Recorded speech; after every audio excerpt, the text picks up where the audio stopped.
I want to talk about use of funds. You've talked about some of these funds were used to buy property in Kenya, Yes, sir. property in Turkey. Do I have that correct? Yes. Remittances back to Somalia. Yes. I think it's important for the committee to understand that these remittances, in part, are used in what's called the Hawala. I want to make sure I have the terminology right. The Hawala network. Ms. Robbins, can you speak to what the Hawala network is? Why Africa? A Minnesota fraud case got so serious that US investigators didn't just cross state lines. They crossed continents. They flew to Africa, and now a lot of Black Americans are asking the same question. Why Africa? We are going to find about all of that on this video, so stay tuned. Yes, so it's an informal network where someone goes to a Hawala place in Minneapolis, which is like a money exchange or a money sending site, and they say, I want to send X amount of dollars, and then there's a receiving site in Somalia, and they put the cash, take the cash out. So money doesn't cross the border. It's an order for money here that gets transmitted to Somalia. For the time, because I'm out of time, I want to expound. In Somalia and other parts in the Middle East region writ large, a Hawala network is a bunch of money exchangers, hand to hand, not bank account to bank account. Exactly. And what is clear in Somalia and other parts is that Al-Shabaab, the largest Al-Qaeda affiliate in Somalia, they have their hands all through this network. So taxpayer money, United States dollars, that are being remitted into Somalia, in part, have been utilized or have fallen into the hands of Al-Shabaab. Do you think that's a correct assessment? Yes, we have plenty of evidence of that, from money directly going to Al-Shabaab, but then also indirectly because they take a cut of whatever gets sent to Somalia. Thank you so much, Chairman. I know I'm over. Thank you for your... Now, before we go any further, let's be clear. This is a reaction and commentary based on public reporting. No accusation, no speculation, just facts, questions, and reactions. So, US investigators are reportedly traveling to Africa as a part of major Minnesota fraud investigation, one involving large sums of money and international connections. And that alone has caught a lot of people's attention. Let's watch this clip, guys. How a U.S. fraud case led investigators to Kenya. It started quietly, as most major financial crimes do.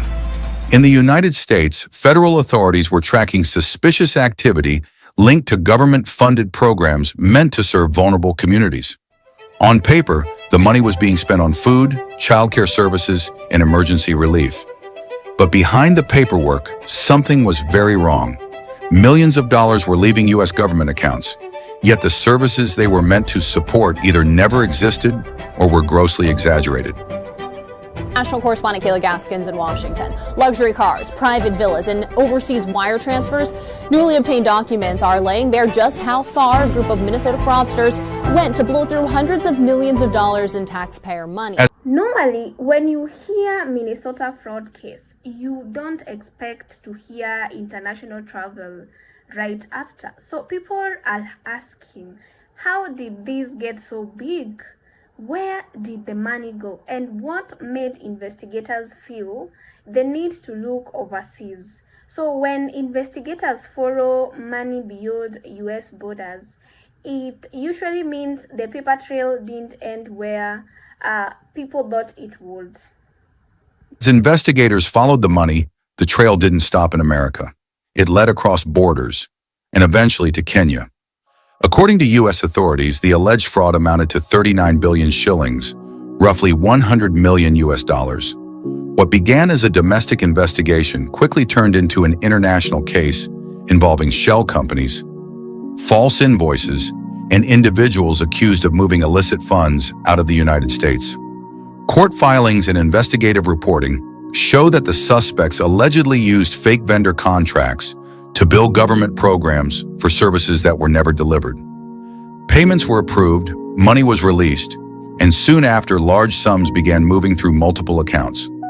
Some of that money, investigators say, was withdrawn in cash. Other portions were wired abroad. Kenya emerged as one of the destinations where funds were allegedly sent and later invested. A lot of Black Americans are reacting not just to the case itself, but to what it represents.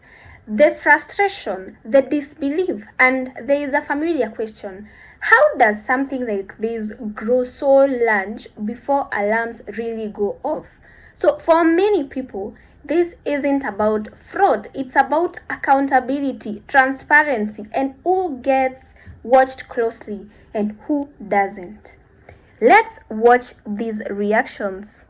So apparently the Somali crew called Feeding Our Future was able to steal $250 million just by threatening Minnesota officials that they were going to call them racist if they didn't keep the cash flowing.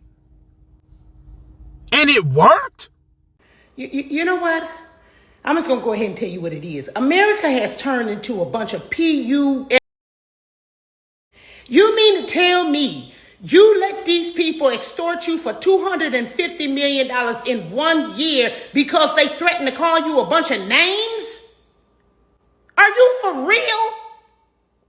Whatever happened to sticks and stones? May break my bones, but names, whatever. Listen, let me tell you something. You so busy trying not to be the bad guy.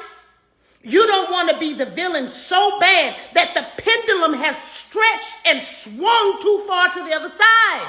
And that is the problem. That's the problem. You don't went from, well, this is the land of the free and then people can come and get the American dream, to the American people are paying taxes, so we have to pay for everything, including our own thoughts. And you let these people come in here and tell you what you gonna do, or they're gonna tattletale on you. Man, y'all tripping. You better get your head out your ass, America. You don't like it here.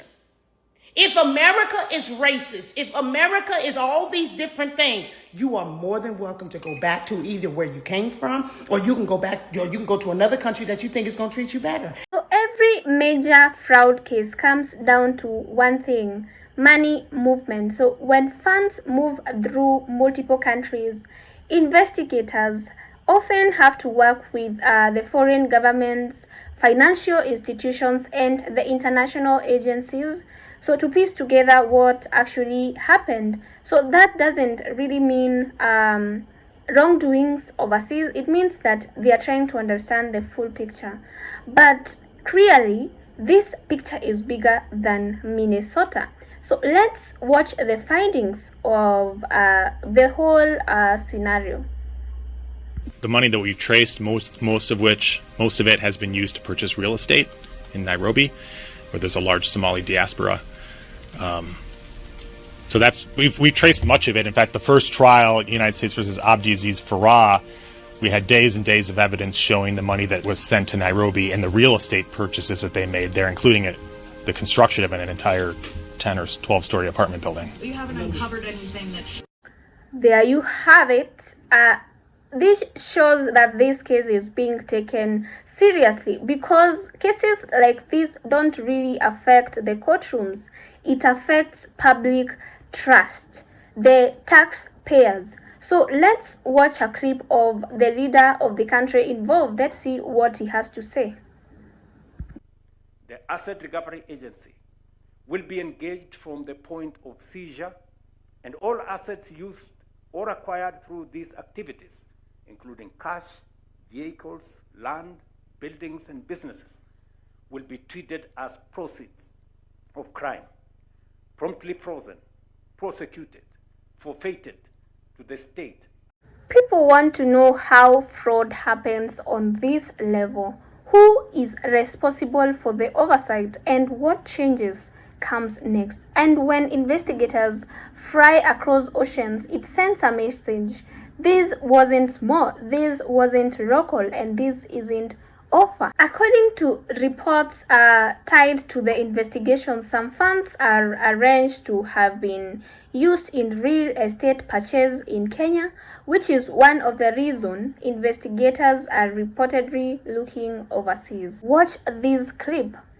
$39 billion scam. US agents target Kenyan properties. On to the subheader. Payback. Payback since 2022. Kenya has featured in courts in the US state of Minnesota during a $39 billion corruption trial. Masterminds of the COVID-era scandal invested part of the cash stolen from the US taxpayers in Kenya, buying high-end apartments and luxury resorts. Now, with their conviction, US authorities are on the trail of the ill-gotten wealth. And you can see an individual called Abdiaziz Farah, Abdi Majid Noor, Mukhtar Sharif, Hayat Noor, and Mohammed Ismail. Then right next to Mohammed Ismail, there's another text which reads, Karibu Palms Resort in Diani, which convict Liban Alishire bought using part of his stolen $315 million. He agreed to surrender the property. So let me explain how this scam works. Picture this. At the height of the COVID-19 pandemic, when schools were closed and fear was everywhere, the US government released emergency funds meant for hungry children. The program was called Feeding Our Future. It was meant to be a simple, noble cause where the US government gave out meals to low-income kids because they could no longer eat at school under shutdown. Now here's where the plot thickens. Some goons from Minnesota came up with a non-profit organization called Feeding Our Future, and guess what? The state of Minnesota trusted those goons to oversee millions of dollars from the federal child nutrition program. And instead of distributing food, the Feeding Our Future non-profit started approving fake food sites which claimed to be feeding thousands of children every day. In some sites, they claimed to be serving 3,000 meals, 5,000 meals, or even 10,000 meals daily. But in reality, there were no children and there was no food. It was all just a big scam. Now in comes the second question. Where did the money go to? First up, right here in Nairobi, Kenya, a high-rise apartment building was purchased, specifically in the South Sea neighborhood near Nairobi National Park. According to the DOJ, Department of Justice, that is, another defendant bought an aircraft in Nairobi using the same funds. You go to Diani, another one of these shifty individuals allegedly wired $216,000 towards purchasing Karibu Palms Resort in Diani Beach, just right next to the Indian Ocean. Still on the US Department of Justice report, some of the funds were also used to buy land in Mandera town along the border with Somalia and Ethiopia. Again, let me reiterate,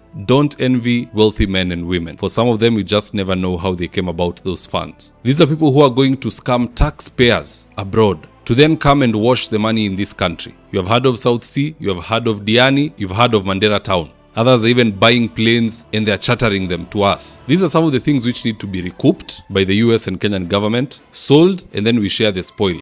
These reactions from taxpayers are valid out of frustrations. And I would love to hear from you guys. What was your first reaction when you heard investigators flew to Africa over a Minnesota fraud case? Do you think cases like these expose bigger systematic problems, or is this just an extreme exemption? Drop your thoughts in the comment section below. And if you found this breakdown useful, hit the like button, subscribe to become the member of this channel, and stay locked in because these stories keep on developing. Thank you for watching up to this particular point. I'll see you in the next episode. Thank you for now. Bye.